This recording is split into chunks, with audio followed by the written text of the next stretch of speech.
Jay, what's happening this morning? Hey, Scott, doing well.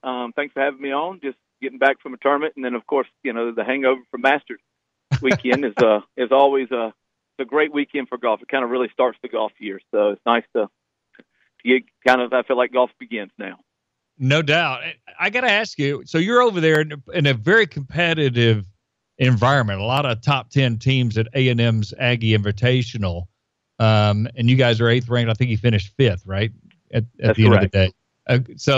But I wonder, with the majors going on, and obviously these kids notice the Masters, do you notice more focus, less focus when it's a Masters week, as far as your team and what they've got to do on it when they're playing that weekend? I think there's more focus on golf, meaning there's an excitement, there's an enthusiasm with Masters week, from Monday all the way on. And you can see that with our team. It gets kind of, like I said, it just kind of energizes golf. Yeah. To be kind of the beginning season in that mindset. And then it maybe loses a little focus because, I don't know what – I'm in charge of scheduling. I probably ought to be slap putting together a schedule on that weekend. So, but we watch rebroadcast at night on our phones and stuff like that. But it does do a little distracting because you really just want to – you're a student of the game. You love the game as a kid. And it's the one tournament I think that everybody likes to watch. And so so it is a little distracting. So we had to talk about it, make sure we kept any types of devices away from our guys or any mindset before the round and during the round, but just because we didn't want to, we had work to do ourselves. Oh, there's no doubt about it, and did great work. Let's talk about the Masters, then we're going to talk about your team. But Justin was over there. I think he finished +1 yesterday, -4 for the tournament. Solid tournament. Obviously, PGA Player of the Year. He's had a great year so far. I think he's kind of figuring it out. He's got all the talent in the world, as you know. But that ability on the tour to fight through a round and post a decent to good score when you don't have your game. Wasn't that the next level for him, and he's starting to do that? Yeah, it really is.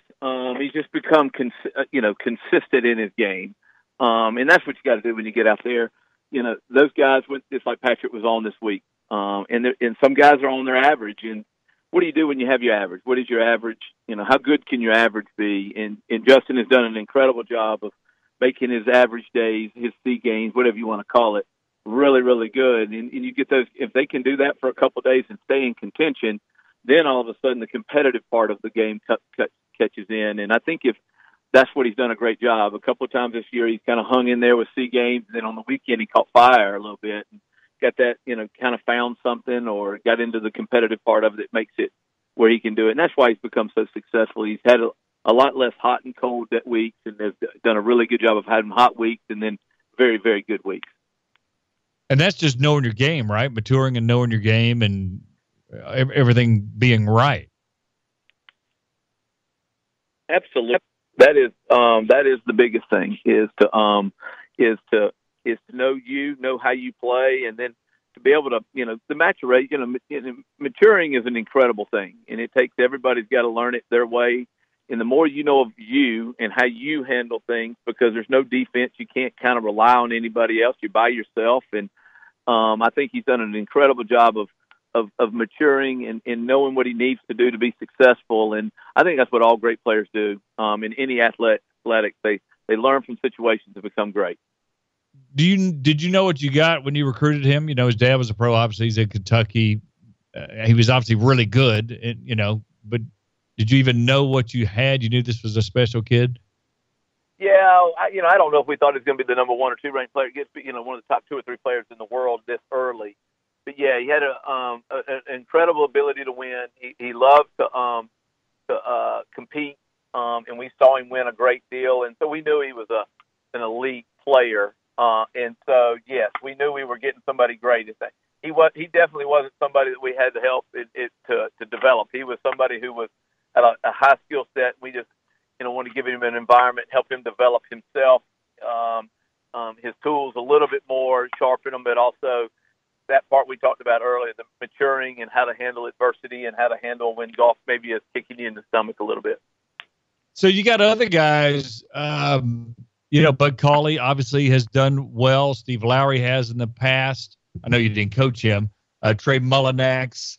And Michael Thompson had moments where he's really good. I don't even know what's going on with him right now. I guess he's still playing, right? Yeah, he did great. In fact, he had a medical. He got hurt last year, his shoulder, and he had about 8 to 10 weeks on a medical. And last week he played, I guess, the week at Houston.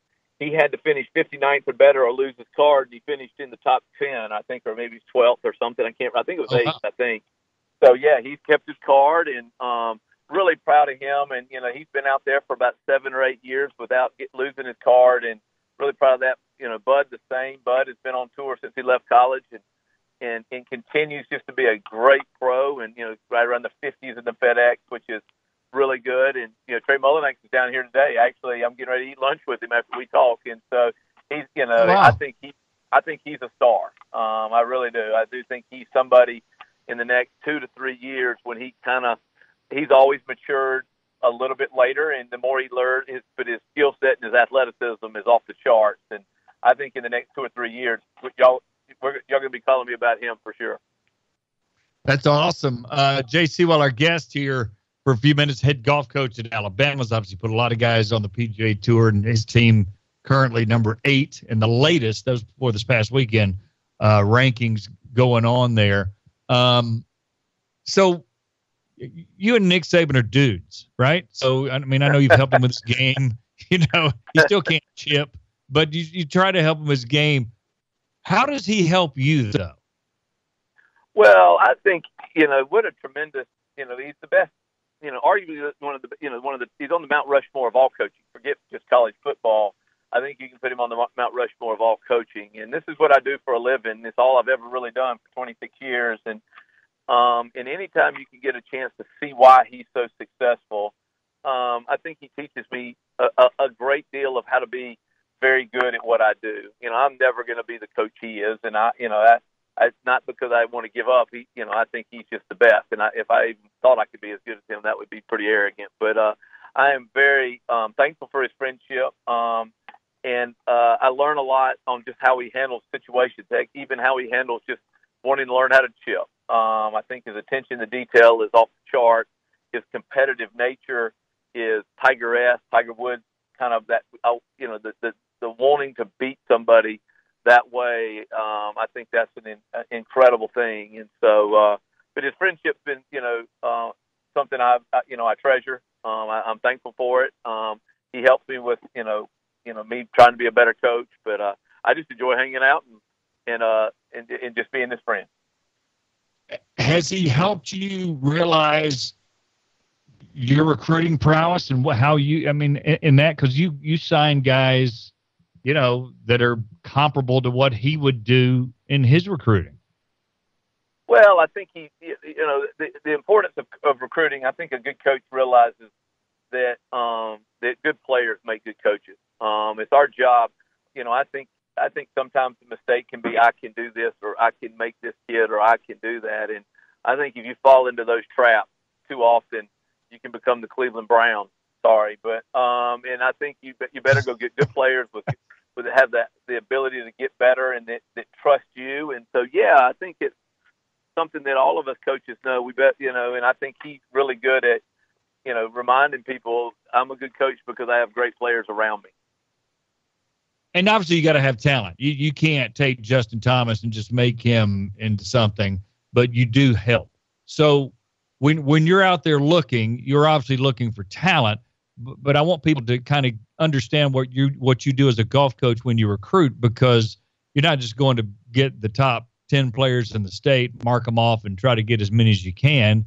I'm guessing that you look at it a little deeper. I had a basketball coach one time tell me, I want to see a guy miss some shots because I want to see his body language and how he reacts when it doesn't go well, kind of like what we were talking about with Justin Thomas a while ago. Well, what do you look for beyond just talent?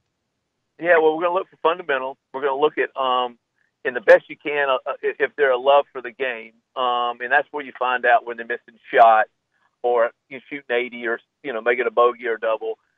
Is it their goal or is it their mom and dad's goal? Because that's becoming more and more prevalent in the world.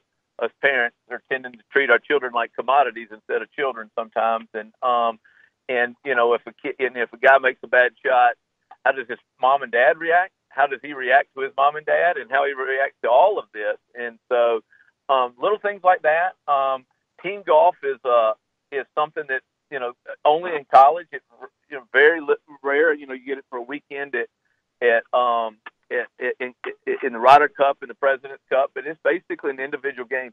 How does a young man handle team? Does he like it? Does he play other sports? So he enjoys the team aspect of it, because it is a different, arena for most golfers. And so little things like that, schoolwork, how they do academically, because we're gone so much. So a lot of that, it starts with talent, fundamentals. Are they coachable? Do they believe in what you're doing, and the relationships, and then how they handle adversity is also a very big part. All right, so you're getting close to the end of the year. I don't think people understand that. The SEC championships at Sea Island, Georgia, then the regionals, maybe 3 weeks later. How's this team? How do you get it to peak at the right time? That's a great question. I'm really proud of this week. These the last two tournaments before we had the SEC, College Station and then Vanderbilt this week, we leave Wednesday, are playing against great teams in a comfortable environment for those teams, and uncomfortable for us. Right. And so I wanted to see how we guys did it. And the weather was pretty, atrocious in College Station. I mean, it turned 40 degrees, blowing 20 right, from the north, and our guys handled that adversity fantastic. Now, we didn't handle the back nine with a chance to win against the best team in the country right now in Oklahoma State, and we'll learn from that. But I think the positives of this week were way out the negatives. I think, like I said, the more you get in those uncomfortable situations, you can teach off of it. We'll have a teaching moment and a coaching moment. But really like this team. I think we have a lot of talent. We've proven that week in and week out.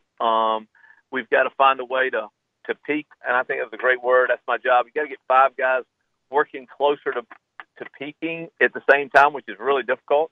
And then believing in each other and trusting. And that's probably the last thing that, hopefully this week we can get done at Vanderbilt, just that they, because if you don't trust the guy, and trust is maybe the wrong word, is if you feel like you've got to do more than yourself, then if you just know the other guy's going to, hang in there and do those things, that makes the other guys free up each other. Yeah. And so that's the last thing. I think if we can get a team that, understands and trusts that the other guy's going to play well, do his job, even if he doesn't have his A game, if we can get that accomplished here in the next, 3 to 5 days, but especially in the next 2 weeks, we have a chance to be, we're as talented as anybody.